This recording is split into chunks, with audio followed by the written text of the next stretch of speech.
hard times create strong men.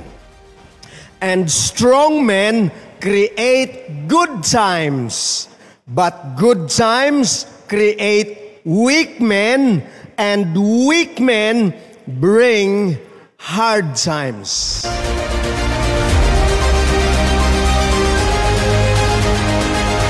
Silimbahon nga Dios na ikaw sa katasan sa mga langit, salamat nining gasa sa teknolohiya. Among ikapahat ang mensahe sa Ebanghelyo, inspirasyon, labi na gyud sa sumpay sa kinabuhi ni Joseph sa iyang mga nagian, gikan sa ilahang dapit sa Hebron, ngadto sa iyahang panaw nga imong gigiyahan, paingon sa Ehipto, makasinati sa mga kapait sa kinabuhi, kaaslom, apan kining tanan gitimplahan nining imong alagad og mga katamis na himong inspirasyon og leksyon alang sa tanan. Tabangi o Dios nga bisan sa mga kalisdanan, mubarog kami og makasinati sa imong makanunayong kadagaya hangtod sa walay katapusan sa ngalan ni Jesus nga mong manluluwas. Amen. Karong gabi, tanaw nato ang another episode which is entitled From the Pit to Potiphar's House, and we'll be basing our study sa book of Genesis chapter 37 verses 12 to 36. Unya mulaktaw sa kapitulo luksuta sa chapter 39 verses 1 to 6. Kagabi nahisgutan nato ang pag-away-away, pagsuyaay sa mga managsuon, which is a very real phenomenon sa atong mga katilingban, mga kaigsunan. Relatable gyud kayo, and we begin this study tonight with the theme which we call sibling rivalry. Di gyud nimo na malikayan, mga kaigsunan, magkadaghan ang imong mga anak, magkadaghan sab ang imong atimanunon, og sa kadaghan sa timanon, di na sab kakabantay nga napura na dining isa to the expense of the other, napoy uban nga wa na din nimo maatiman because you too care a lot of someone else among the family. Og tungod nini, mga kaigsunan, mugawas gyud ang pag-indigay, pagtandiay, siya talag sarabunalan, pinangga, hagkan kada mulakaw, ako mo'y mapusguan sa trabaho, ako'y tighugas og plato, ako'y kasabaan, kung ang mga manghod di na magkadimao, unfair nga kinabuhi. And we find that always taking place in homes, mga kaigsunan. Mao ni sinugdanan sa paindigay sa mga magsuon. And there is a danger of unchecked jealousy. Mao ni karon ang mahitabo sa kaagin ni Joseph, mga kaigsunan. Nakita na to kagabi nga siya ang pinalabon sa iyang amahan. Ang mga maguwang mo'y nagkadoy-doy og pangitag pagkaon, nagkalisod, pinasanay sa mga palasanon, mga kaigsunan og mga lulan, while Joseph was enjoying the comforts and privileges of being the favorite child. Og tungod nini, mga kaigsunan, dihay kasilag sa panimalay, and they were consumed by jealousy and hatred towards Joseph. Unsay hinungdan, mga kaigsunan? Ang mga ginikanan nga dili patas og tinagdan sa ilang mga anak. Usahay leksyon po nato ni, mga kaigsunan ug mga higala. Nga naanagani pinalabi, naanagani pinalabon, mga kaigsunan, sa ato wa rana, pero sa mga anak sensitibo kaayo sila. Parental favoritism can exacerbate sibling conflict. Og dinhi, tanaw nato ang pagluib sa mga igsuon ni Joseph. Verse 23 to 38 in the book of Genesis, 23 to 28, Genesis chapter 37.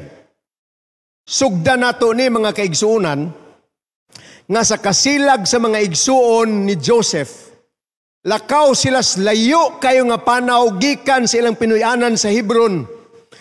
Nagpasto sa tanang mga kahayupan nga gipanag-iya sa ilang amahan. And by this time, mga igsuon, daghan-daghan nagyog property si Jacob. Lalimang kag mo panaw naglayo aron atimanon ang ilang mga kahiyupan didto.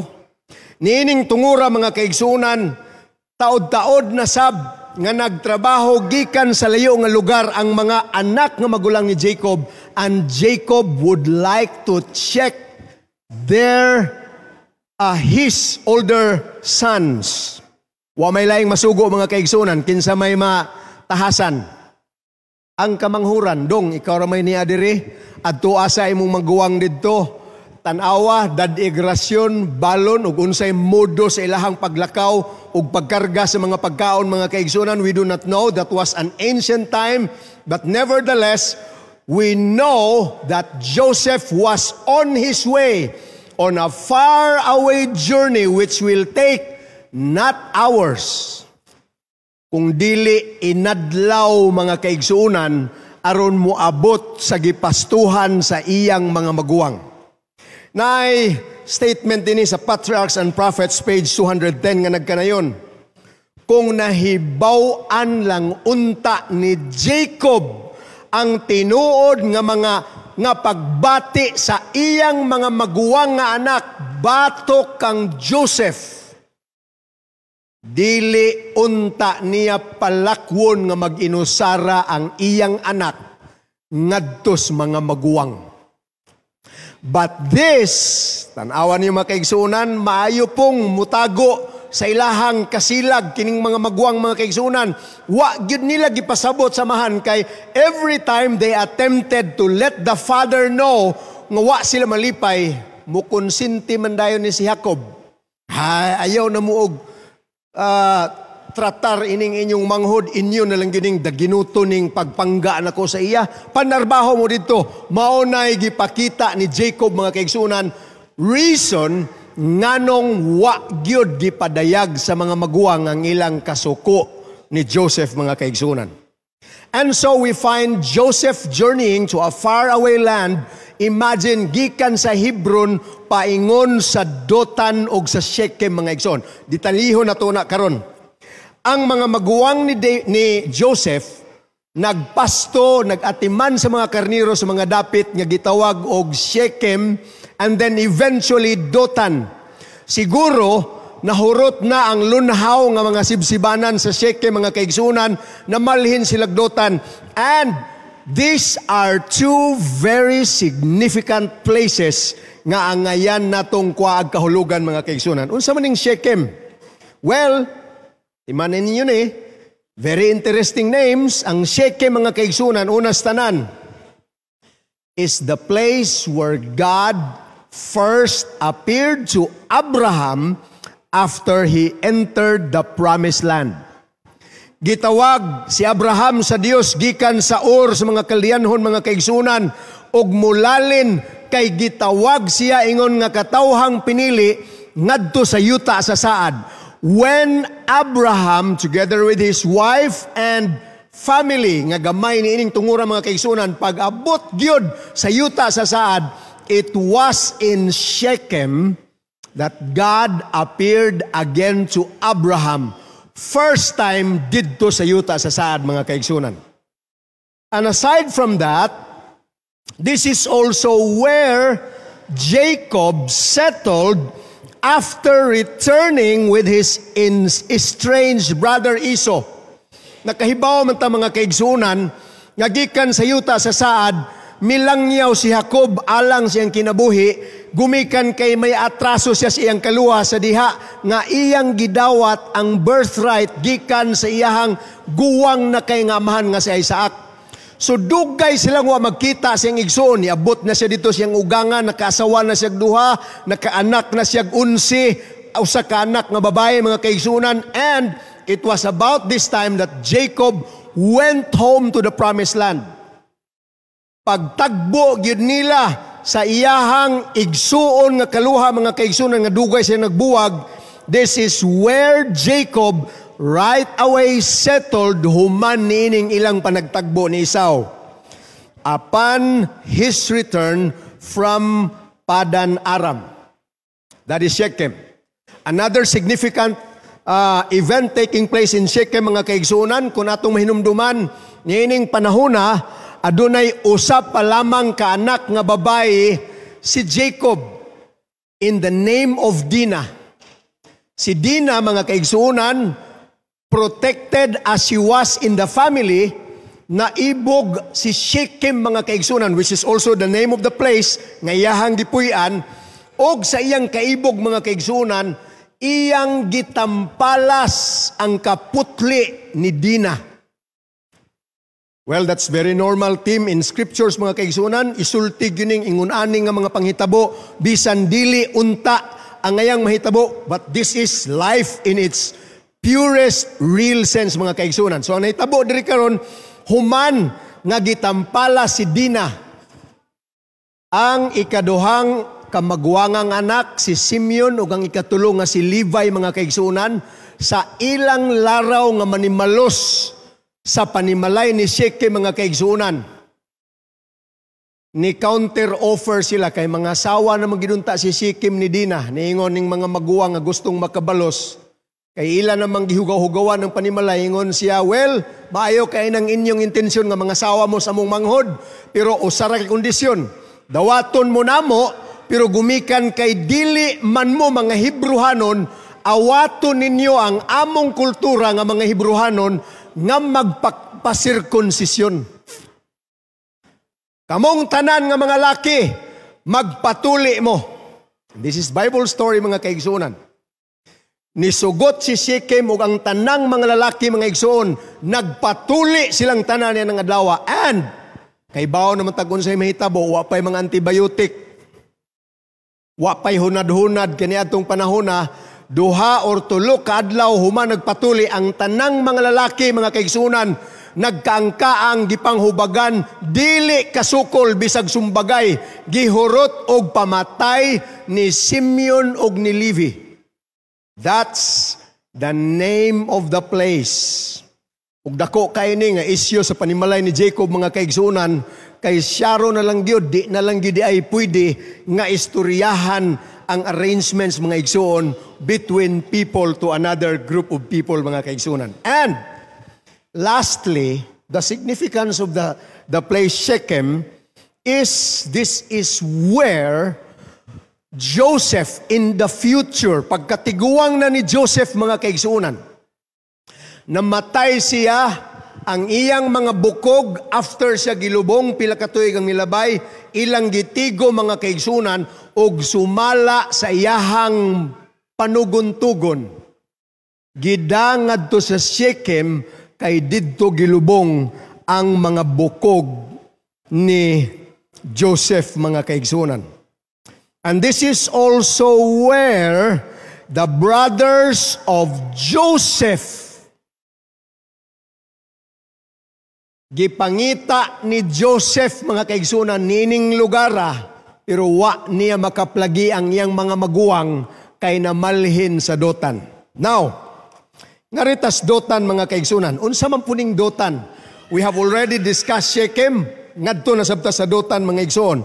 Kining dotan, mga kaigsunan, is significant for a few things. Number one, dinhi na hibalag ni Eliseo the prophet ang kasundaluhan nga hilabihan kabaga gikan sa hari sa Syria, mga kaigsunan, or Aram. Ang nahitabo, manggod, samtang ang hari sa Syria nagsigig plano-plano sa ilahang strategy sa gubat, mga kaigsunan, unsaon pagpildi ang hari sa Israel, mura mangyud og mahibaw-an sa hari sa Israel ang tanan nilang mga plano. Kung asa sila mag-atang, ang hari sa Israel di diha moagi. Kung diri na pod sila mag-atang aron makuha og ilang mabihag ang hari sa Israel, mga kaigsunan, sa pikas na sab si moagi. Niingon ang hari sa Syria, murag ang atong kaaway dili man spikas nasod, murag naaman sa atong sulod na siguroy ni info ani ba ngadto spikas nga hari. Ningon ng mga sundalo sa hari sa Syria, mga kaigsunan, Senyor Hari, dili taga diri. Timan Senyor Hari, nga kanang pikas nasod, naanay manalagna nga iya sa Dios nga maoy tigpahibaw sa ilang hari sa Israel, unsay mga plano na to diri. So sa kasuko sa hari sa Syria mga kaigsunan, iyang gipasulong si Prophet Elisha. Pagsulong gyud sa daghang mga sundalo ni Prophet Elisha, niining lugara, Elisha was in Dothan mga kaigsunan. Pag-abot nila didto, ang sulugoon ni Prophet Elisha mga kaigsunan na lisang sa iyahang pagtanaw sa hilabihan kabaga nga duot sa mga sundaluhan, sakay sila mga kabayo. Sa iyang kalisang mga kaigsunan, gunit siya didto, dikit siya ni Eliseo. Senyor, unsa naman ang delikado tani? Ningon si Elisha sa pagampo, Lord, buksi ang mata sa akong sulugoon, ug sa diha nga giabli ang iyang panglantaw mga kaigsunan, it is when the servant noticed nga mas daghan pa di ay ang mga sundalo sa Dios kung ikumparar sa mga sundalo sa kaaway mga kaigsunan. And when they were there, giampo ni Eliseo mga kaigsunan through prayer, Lord, kining mga sundalo sa Syria palihog butae, silang tanan mga kaigsunan nangabuta. Nagkarap-karap, I don't know, kinsay nagda nila mga kaigsunan sa ilang pangutana, asa si Eliseo, gidala sila natos lain nga lugar until eventually they arrived in Samaria mga kaigsunan, another city where the king was situated. Puros na mga buta, niingon din ng hari, Elisha, atong pamatyo ning mga tawhana. Kaya niya naman nagihatod ni Ginoo sa ato. Ningon si Elisha, ayaw, Senyor Hari. Hinunua, paimna, pakana, og sa diha nga mabusog na, ayaw nagpapunduha, ipadag balik ngadto sa Syria. So ang nahitabo mga kaigsuunan, nagpaihaw og daghang mga hayop, nagkumbira didto sa Samaria mga kaigsuunan, gipakaon ang tanang mga sundalo sa Syria og sa dihang human sila nakakaon, nabusog, natagbaw, gipada sila pauli balik sa Syria mga kaigsuunan. And because of that, the Bible said, and the Syrian raiders and soldiers returned to their master, so the bands from Syria stopped raiding Israel's territory. Dako sab ni nga leksyon mga kaigsunan. Dire ang leksyon nga nagkanayon, buntuga ang daotan pinaagi sa imong pagkamaayo. Di gyud na pwede nimo mga igsuon nga dadog sinumbagay. Kung mahimo likay, bless those who curse you, because this is how you have been called as God's children to become blessings to others, mga kaigsunan. Well, that's one significant thing in Dothan, mga kaigsunan. And as the Syrian army surrounds the city, God intervenes. Ato na nahisgutan. Unya, ikaduha nga significant thing that took place in Dothan, mga kaigsunan, is dire. Wa man maabti ni Joseph ang iyang mga maguwang dito Shechem, ni apa siya sa Dothan, so didto hinuon siya gihulog sa atabay nga waysod. Unya eventually, didto sab sa Dothan, mga kaigsuunan, gibaligya si Jose. Sorry kung nakahisgot ko og David, Jose, mga kaigsunan, ang akong pasabot. So, tanaw na to ning duha ka lugar. Dothan, Shechem. Atong hinumduman, mga kaigsunan, nga gikan sa Hebron, si Joseph, gisugo siyang amahan. From Hebron to Shechem is more or less 80 kilometers. Maunay gibaktas ni Joseph, mga kaigsuunan, gikan sa Pinoy-anan siyang amahan, gisugo, padadon og rasyon ngadto siyang mga maguwang. Wa sa kahibaw nga nanay daotang laraw alang kaniya, mga kaigsuunan. Pag-abot niya Shechem karon kay wa naman didto na malhin magdutan. Iyang giapa sa Dothan, mga kaigsuunan, kapoy na kayo, but this innocent young man walk again cheerfully for the next 24 kilometers aron lang gyud iyang kitaon ang iyang mga maguwang. Grabe nga gugma sa iyang mga magulang, mga kaigsunan. And for you to understand by illustrating it in the map, mga igsoon, mauna ang kagikan niya sa Hebron, number 1, niadtog Shechem, point number 2, 80 kilometers more or less. Unya, nilakaw pagid siya paingog Dotan, mga kaigsunan, another 24 kilometers, mga igsoon. Grabe nga sakripisyos manghod, aron lang mahatod ang mayong balita sa iyang amahan. And, of course, that is 80 kilometers plus another 24 kilometers. Bisag layo, mga igsoon, Patriarchs and Prophets, page 210, nagkanayon, apan si Jose nagdali, wa maglangay, gikalimtan ng iyang kakapoy, in the thought of relieving the anxiety of his father, mawa lang ang kabalakas iyang amahan, ug aron mahibalag niya ang iyang mga magulang, whom, despite their unkind words, iya gihapong gimahal, mga kaigsuonan. So imagine the love of the innocent youngest son in the family, mga kaigsuonan. Giantos ang pagbaklay sa layo nga panaw aron makita ang iyang mga maguwang. Grabe ninyo, just across the horizon, taliabot pa lang si Joseph, mga kaigsuonan. Dali kay nakahibaw, mga maguwang, kay gaamag man ang iyahang jacket. Pagkakita gyud sa mga maguwang diretso, mga kaigsuonan, mao ni mo sugat nato nga statement, the sight of the coat, ang tilimadon sa gugma sa ilang amahan nga dunay gipalabi, mga kaigsuonan, nakapabukal sa sa dugo sa iyang mga maguwang. Og tungod sa ilang kasuko og kasilag, mga kaigsuonan, when their youngest brother came, sa duol pa lang, nagsigi na sila tikaw-tikaw dito sa usa, nagpasto sa ilahang mga karniro. Here comes the dreamer, ni anasabning ambisyoso. Tanaw na tong reaksyon sa mga igsoon, mga kaigsuonan. Nga diri si Ruben, kamagwangan. Unsa man gyud role sa mga kamagwangan sa panimalay, although dili ni parehas diri sa atos Pilipinas, kay naamay mga maguwang, mga kaigsuonan, nga ang buot murag manghod. Naapoy mga manghod nga ang ilang buot manghod ra gyud pod kaayo. Pero in the Eastern society, mga kaigsuonan, it was the role and the responsibility of the oldest son to stand as the political, moral, and spiritual leader in the absence of the father. Siya gyud ang protektor sa tibuok banay, mga kaigsuonan.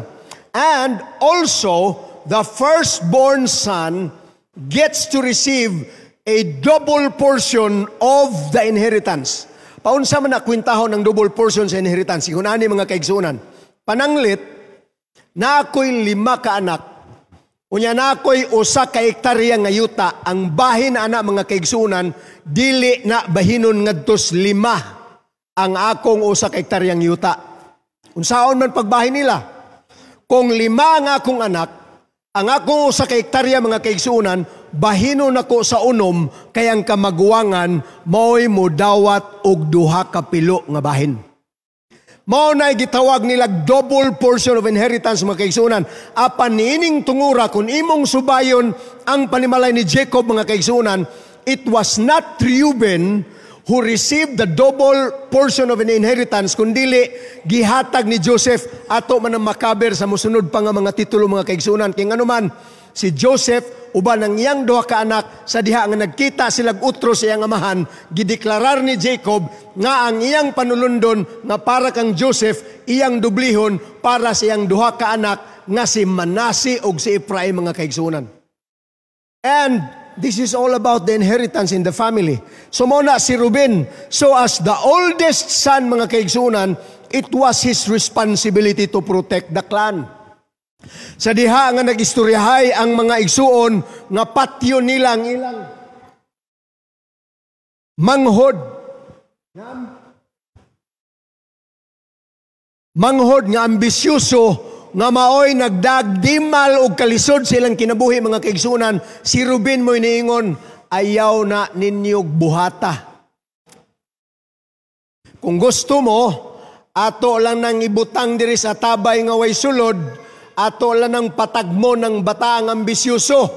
Actually, nagunahuna si Ruben mga kaigsuonan nga magulang nga kung malipat ang iyang mga igsuon, iyang pagawson ang bata, paikyason, paulion nga tos balay. Dawbe, naunsa man na mga kaigsuonan. Nga sa plano ni Ruben, iyang paikyason ang manghod. Paglakaw ni Ruben mga kaigsuonan, niabot man ang mga traders.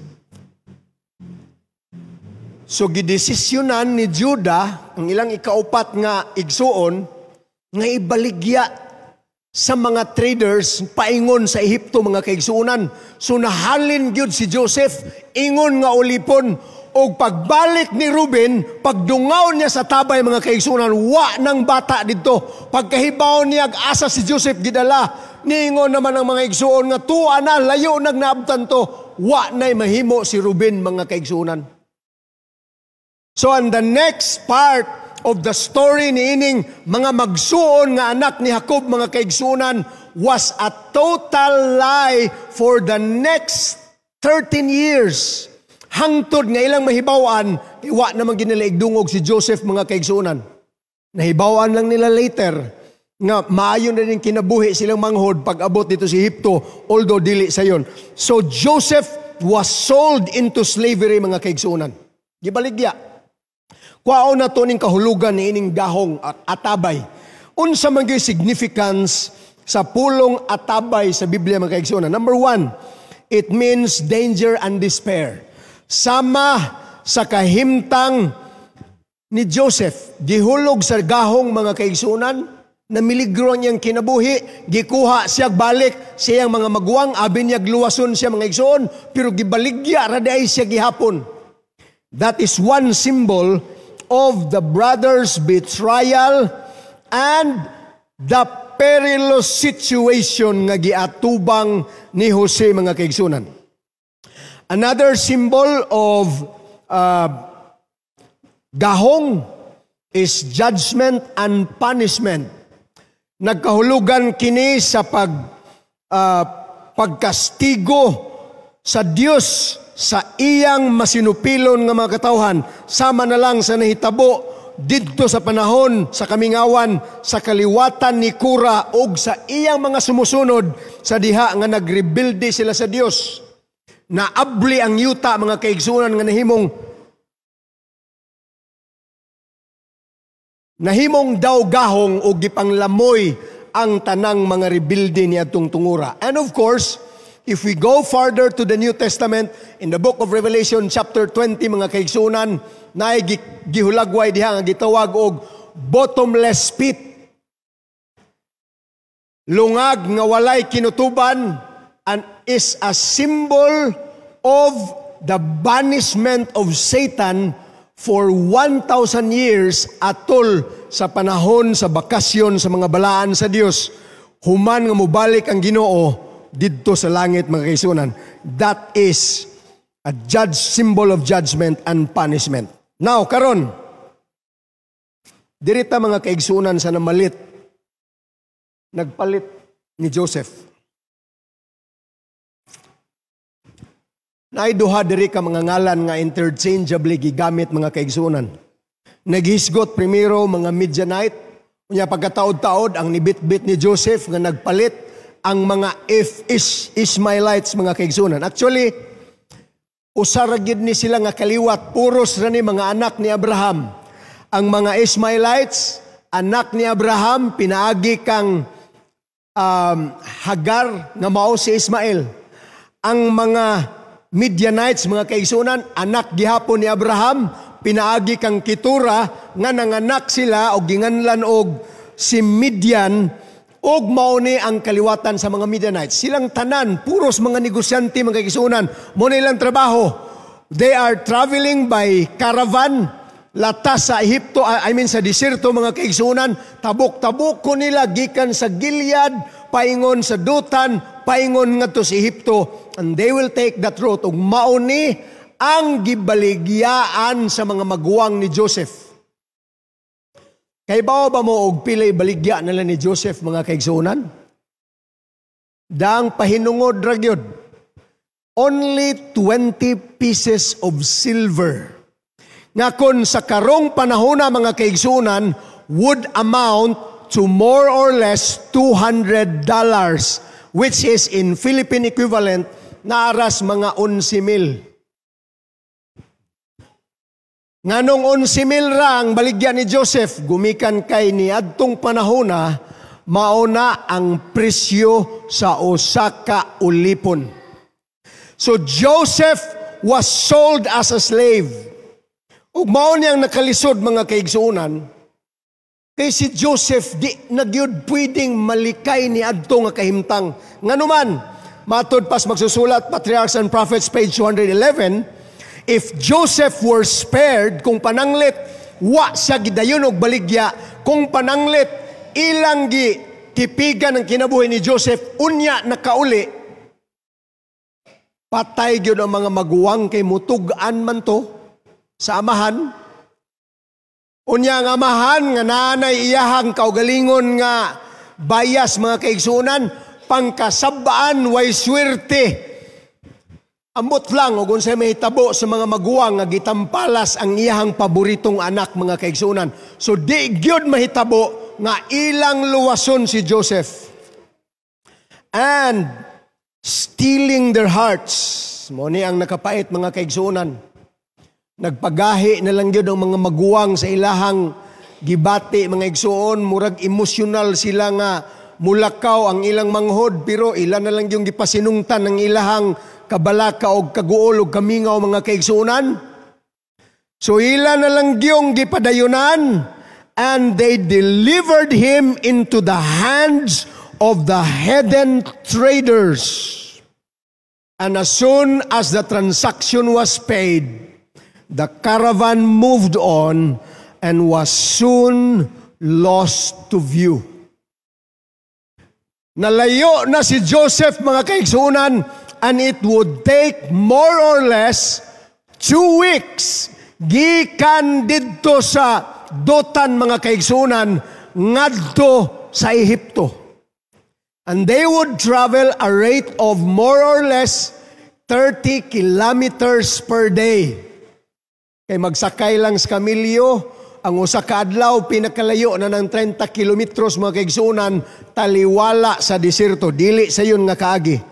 And Joseph was beginning to realize nga wa na. Unsaon na lang ni, di na gimi magkita sa kung papa pinangga rabagyud ko adto. And Joseph would never know that they will never meet again until 13 years later, mga kaigsuonan. Let's cut short the story. Si Joseph, mga igsoon, pag-abot sa Ehipto, dali king nahalin. Gipalit siya ni Potiphar, usas mga kapitan sa kasundaluhan sa Ehipto, mga kaigsuonan, taas o ranggo. Halinon gyud nga bata kay limpyo. Unya, maayog lawas, maayog pamanit, gawas lang siguro sa panahon nga nainitan sa duha ka semana or pila ka adlaw nga nagbaktas didto sa kamingawan, mga kaigsuonan, sa desierto. But let's cut short the story. Nahalin si Joseph, nahimo siyang property ni Potiphar, nahimong ulipon didto. Now, balik na sabta sa tong tema. When life gives you tangerines, unsa may imong himuon, mga kaigsuonan? Nailahi ni nga panultihon. Actually, mura lang ni siya og accommodation sa pinaka-popular gyud nga panultihon sa English nga nagkanayon, when life gives you lemons, make lemonade. Kanang lemon, mga kaigsuonan, yelo na nga murag orange, pero kung imo nang pugan, arang kaaslom na. Aslom gyud. Pero taas kay na og vitamin C. Mo nang giingon nila nga kung makaabot sa imo ang mga aslom sa kinabuhi, make lemonade. Siguro di kay ta-relate anang lemonade mga kaigsunan, ato na lang i-relate sa biyasong. Kung maabtan ang imong kinabuhi og biyasong unsa may imong himuon. Agwantahon lang ba nimo ang iyang kaaslo mga igsoon? Unsa may pinakanindot nga gamit sa biyasong? Ha? Kahibaw na mo mga kaigsunan, kumon kay ni dito sa Mindanao. Basta gani magisgot kag biyasong, sagulan nimo og tabon-tabon, paghimog kinilaw. Maura gid po ni bagay sa kinilaw mga kaigsunan, kanang lasa sa biyasong mga igsoon. Well, it simply means nga kung muabot na gani ang mga aslom nga kasinatian sa imong kinabuhi, ayaw pagbagot-bot sa kaaslom mga kaigsunan, pahimusli ang aslom. Himuan na into something that you enjoy life mga igsoon. And this is exactly what Joseph was doing in a faraway place. Tanawa ra gud siya mga kaigsunan, gikan sa kaharuhay sa iyang panimalay didto sa pinangga nga Pinoyanan mga kaigsunan, nabalhin siya ngadto sa Ehipto, layo kayo siyang Pinoyanan, nahimong ulipon si Joseph mga kaigsunan, nakatilaw sa tanang pait, tanang aslom, tanang parat, tanang bugat sa kinabuhi mga kaigsunan. But Joseph did not complain. Instead, ang iyang gihimo mga kaigsunan, kining mga aslom, himuon na ito ning panglamas sa kinabuhi ug mahimong mas makahuluganon. That's the meaning. Page 214 mga kaigsunan. Award-winning ni nga picture sa usa sa mga photographers nga iyang gi-highlight ug unsa ang trabaho sa labandera mga kaigsunan. Kuha na to nagpunto. Siguro una-una nimo ordinaryo ra ko nga tao. Labasiro ra ko. Driver ako sikad. Driver lang ko grila, konduktor lang ko sa jeep, or gaabang lang ko, ga-boundary lang ko kada adlaw sa jeepney gikag kulon paingon nga tugbasak. Pait pastor, pero igsuon. Pamalandong ini. Nahimuot ang kalag ni Joseph. Pinaagi sa iyahang plano nga dili mausab. Diin iyang pamatud-an ang iyang kaugalingon nga matinud-anon sa Dios. Pagkanindot gyud sa piho nga resolve ni Joseph mga kaigsunan. Ug matud pa sa tanan nga mga sirkumstansya aron siya molihok ingon nga sakop or bata-bata sa hari sa langit. Joseph will serve the Lord with undivided heart. He would meet the trials of his lot with fortitude and perform every duty with fidelity. Mga kaigsunan, mao niyang gipili ni Joseph mga igsoon, nalayo sa panimalay, mahimo siyang ulipon, pero buot niyang pamatud-an nga usa siya katao sa Dios sa langit mga kaigsunan. And whatever circumstances, kalipay niya nga magmatinud-anon sa tanang responsibilidad. One day's experience had been the turning point in Joseph's life. Di ginimumlikayan. Usa lang kaadlaw nga kasinatian mga kaigsuunan, nabaliskad ang kinabuhi ni Joseph, gikan sa pinalabon, pinalangga, ngadto sinalikway, gibaligya, ulipon mga kaigsuunan. And yet, Joseph wanted to turn things positively to honor his Lord. Nagingon riyang ang sitwasyon mga kaigsuunan, its terrible calamity had transformed Joseph from a petted child sa usa ka bata nga pinangga ngadto sa usa ka tawo. Nahimo siyang tawo mga kaigsuunan, siya mga kalisdanan. Gikan sa bata nga pinalabon, nahimo siyang usa ka tawo nga manggihuna-hunaon isog ug may responsibilidad. Ayaw basula ang Dios sa mga kalisdanan sa kinabuhi igsuon. Why? Because God is not done with you yet. Naasay plano nga mga handurawan sa imong kinabuhi. Niyaning bag-o lang mga kaigsuunan, I read across one of the inspirational and challenging quotations gikan ni Francis Kong. Kani si Francis Kong mga kaigsuunan, Pilipino ni, sikat kay ni siya as an inspirational speaker ug mahitungod pod sa mga tao nga gustong magpatambag nga mulampo sa kinabuhi. Matod pa ni Francis Kong, the best rule in business and life, unsa daw? Be valuable. Himua ang imong kaugalingon nga bugat, ugdang, ug bili. Ayaw tuguti nga magagiagi ra ka diha sa imong mga silingan nga ang tan-aw sa tao nimo niya na puning way pulos. Niya na puning salot sa katilingban. Igsuon, make yourself valuable. Everything else like money, kalampusan, influensya, maora na'y hinungaw sa imong bili mga kaigsuunan. If you want to earn more, ayaw gukura ang kwarta. Unsa daw ang imong gukuron? Gukura ang mga problema, pangitaig paagi nga ang problema, ikaw ang mahimong solusyon. This brings value to life. Ang kalampusan, dili mahitungod sa mga gimmick, but it's about how useful you are.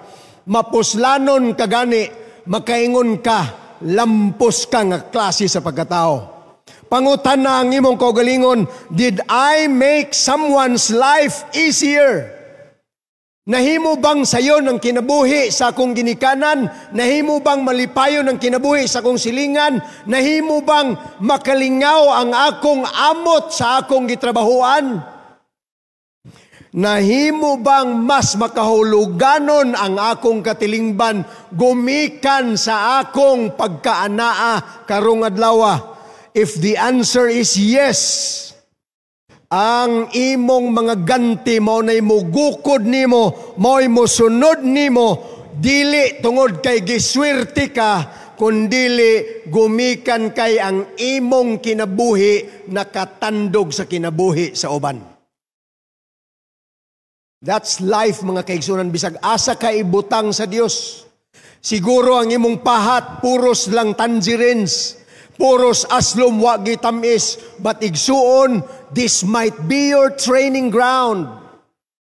Na kay mga pangandoy sa kinabuhi nga moning idara, minyo na ka, tulo na imong anak, gwapo na imong pamilya, tambok na kay ang imong papel di bangko, pero sa pagkakaron, muragwa pa'y natuman, igsuon, ayaw nag-ikadiskuryo sa imong kinabuhi because it is the little faithfulness every day nga atong gihimo mga kaigsuunan, mao'y makapausab sa atong kinabuhi. The question tonight is, what is your impact? Nakatandog ba ka sa kinabuhi sa imong katilingban? Dawbi kung mawa tagkalit mga kaigsuunan, mingawon kaha ang imong amahan? Kung mawa ka sa imong panimalay, ang imong asawa, muhilak kaha umalipay. Ang imong anak, magbangutan kaha, or wa lang nga nawa na ka mga kaigsuunan. What is your impact? Natay panultihon mga kaigsuunan nga kumon kayo. It is nice to be important, but it is more important to be nice. Pero karong gabiyon na mga kaigsuunan, baliktaron tana. It is important to be nice, but it is a lot nicer to be important, mga kaigsuunan. Mao na'y bili sa imong kinabuhi. Mao niyang bili nga gibutang ni Joseph sa iyang kinabuhi, mga kaigsuunan. Even when he became a slave in a faraway land. Og lahi pa ni mga igsuon, Joseph stood his ground. Medyo taas ni pero ato ning ato ning isipong mga kaigsuonan hapit na tangadtos tumoy-tumoy. Mibarog gyud si Joseph mga igsoon. Kung imong sundon ang iyahang kaagis kinabuhi mga kaigsuonan, pwede ra gyud unta nga samtang nakaplagan yang kinabuhi dito sa langyaw nga dapit parehas gud sa atuang mga taga-probinsya moabot sa siyudad. We want to fit in. Kita gani kang mga barkada, gusto kang dawaton sa circle of friends mga kaigsuonan. Kung nanabako sila, hala, magtuon na lang pugag panabako. Kung nag-inom sila, ingnon ka nga bay, social drinking lang. Aron ka madawat nila, makaimigo nila, musugot na lang pugag inom-inom.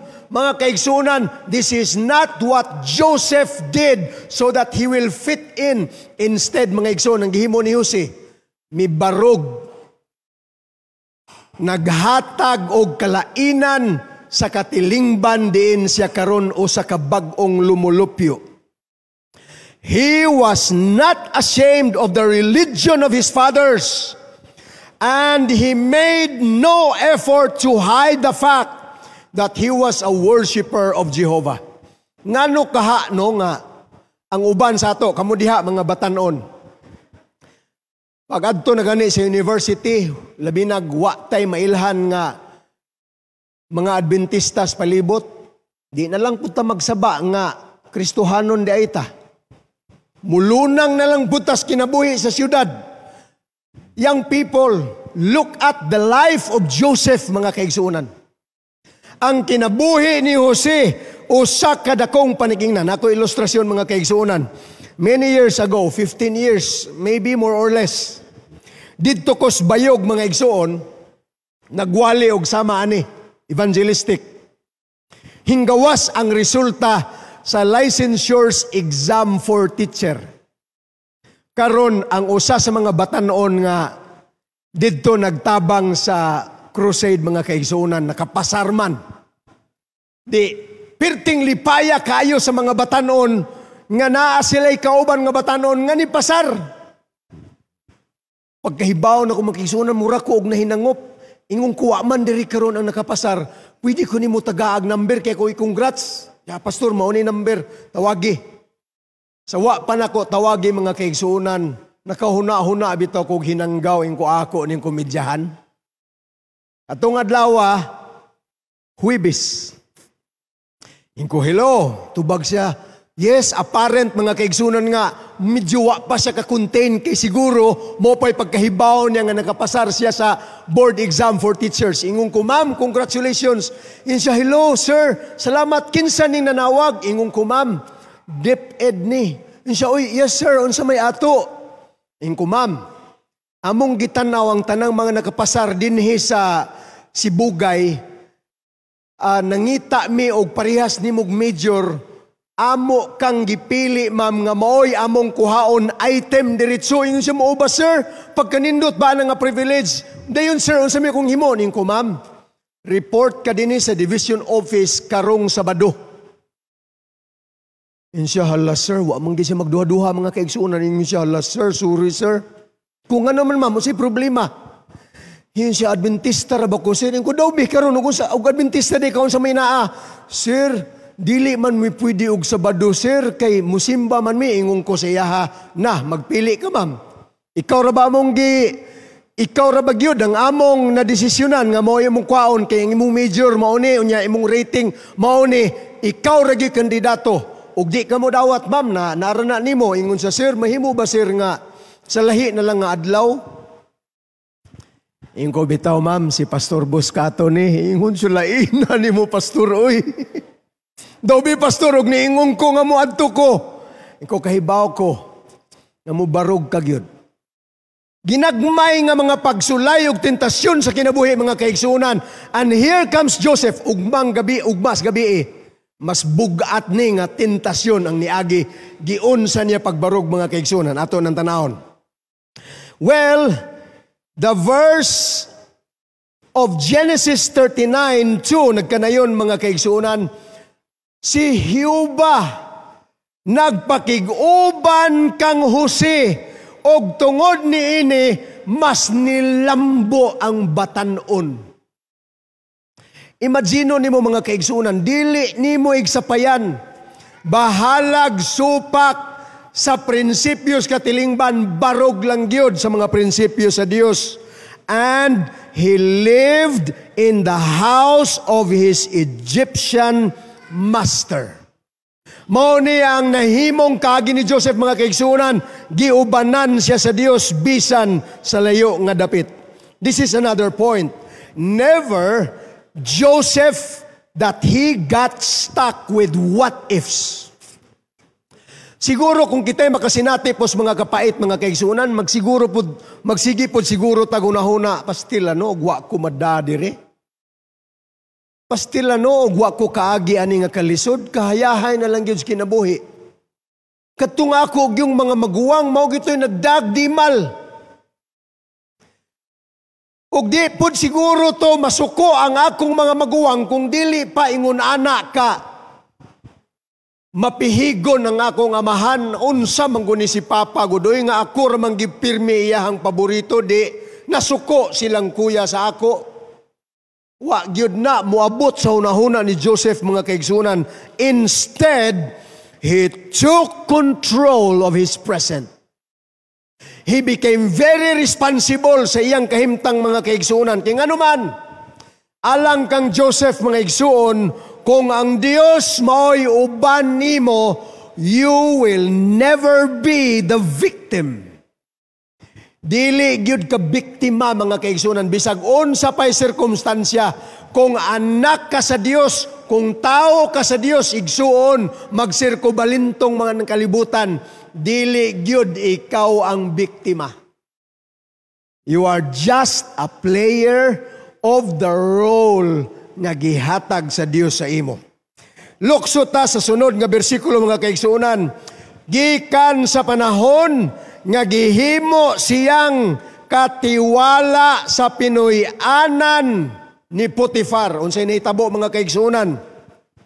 Sa tanan nga gipiyal ni Joseph sa gipanag-iya siya nga galon nga si Potifar, mao niyang sumpay, mga kaigsunan, gipanalanginan ni Hiuba ang Pinoy-anan sa Ehiptohanon tungod kang Joseph. Pagkahayahay sa statement, mga kaigsunan.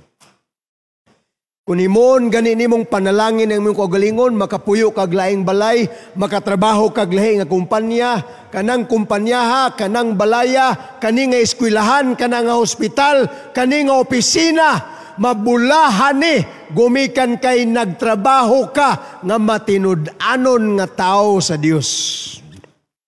His industry, care and energy were crowned with a divine blessing. Giubanan sa panalangin nga Dios no ng iyang pagkabuutan o pagkakugihan. O gihatag balik sa Dios ni Jose ang iyang kalampusan. Wagin sila yung gipasanginlan, mga kaigsunan. Nagkugi lang siya, unyag pangutanon, nganong nilambo, man ka, nganong buutan, man ka, nganong ingunani, man ka nga tao. Ang itudlo rin ni Joseph, mga kaigsunan, dili siya mayingog tungod manggod. Di po siya mayingon tungod manggod. Di po siya mayingon tungod manggod kay utukan ni. Ang iyang itudlo, mga kaigsunan. God is good. Kung ang Diyos uban nimo, mga kaigsunan, this is the secret of His unparalleled prosperity. Di gyud matupngan nga kalampusan, mga kaigsunan, sa tanang trabaho. Bisan ang iyang agalon nakakita nga it was Joseph's fidelity to his God that made him a successful servant and a trustworthy worker, mga kaigsunan.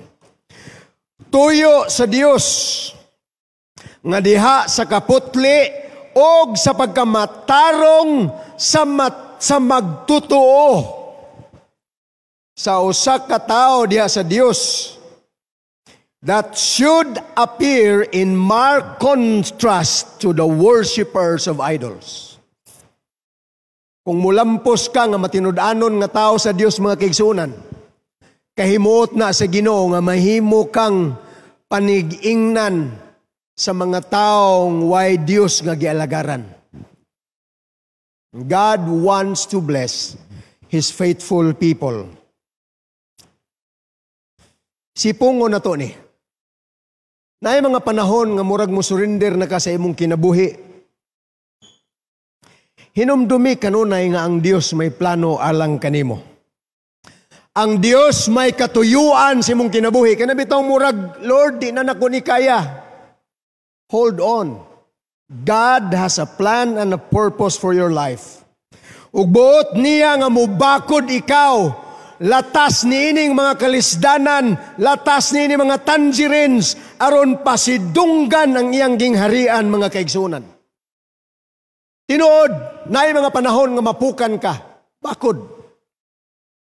Gikulata ta sa mga pagsulay sa kinabuhi, natumba, bakod, nahagba taigsoon, bakod, ayaw papildi sa bugno sa kinabuhi, kay ang Dios nagpakigbugno uban kanimo. Si Brandon Macon mga kaigsunan, usa ka social media influencer. Pangitaan ninyo ng iyahang account sa TikTok, sikat kayo mga kaigsunan. At the prime of life, at the very height of his career as a content creator mga igsoon, nagpasagad siya siyang panglawas na stroke. Pagka-stroke ni Brandon Macon mga kaigsunan, grabe gyud nga kalisod siyang kinabuhi. Halos di niya madawat kay di na siya katlitok, maglisod na siya ila sa iyahang mga minahal sa kinabuhi, di na siya halos kay numdom kung kinsay iyang anak, kinsay mga higala, di na kalakaw, magsangkiig mga kaigsunan, magunit sa pasumano. And that was a hard journey for Brandon Macon towards recovery. Pero mga kaigsuunan, iyang gidescribe ang iyang kasinatian as a complete rebirth.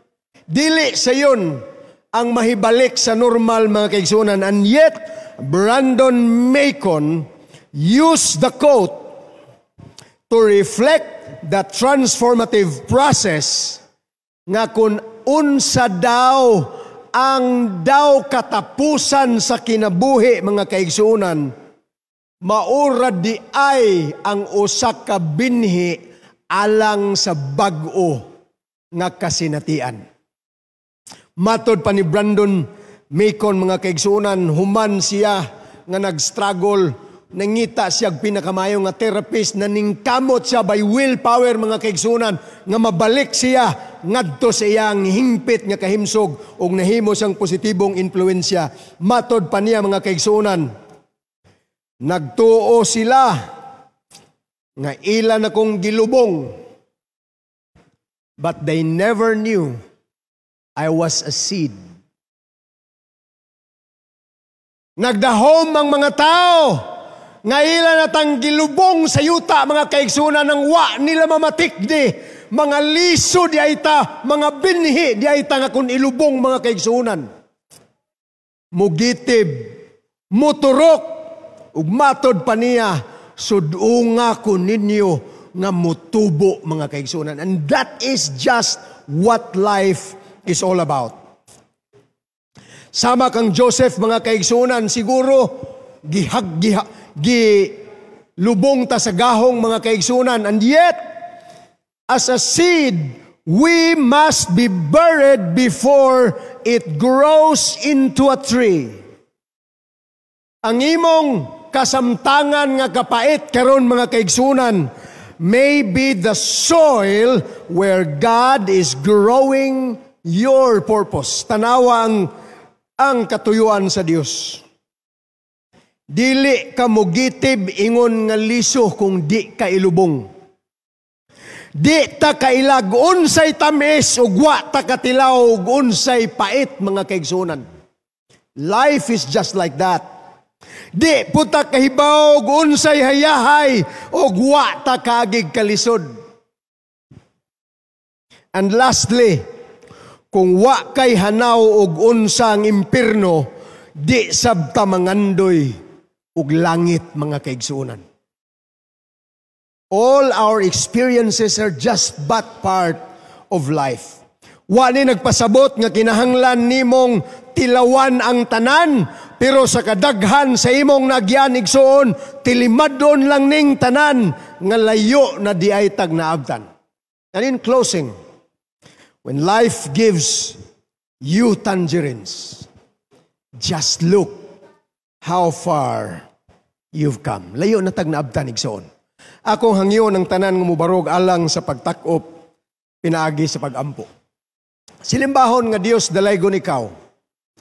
Salamat nga imong gihatod ang mensahe aron among masabtan nga kining mga kapait sa kinabuhi, kining mga kalisdanan, mga lulan, imo lang ning mga plano nga kabahin sa lamas sa kinatibuk-an nga dagan sa kinabuhi aron among matandi o Dios ug unsa di ay ang imong kabubuton sa imong pinangga nga mga katawhan. Sama kang Jose, tuguti nga mubarog kami. Sama kang Joseph, tuguti o Dios nga amo lamang ipahiyom ang tanang mga kalisdanan o kitaon ang imong kabubuton aron kami mubarog nga matinud-anon sa imong auhag nga himong representante nga matinud-anon og lig-on sa imong gingharian. Salamat sa bendisyon ini mga katawhan. Salamat sa inspirasyon nga sa sunod gabi magkita kami pag-usab. Pagtipig sa usag-usa kanamo hangtod among padayonon ang imong kadagaya. Sa ngalan ni Jesus nga among manluluwas. Amen.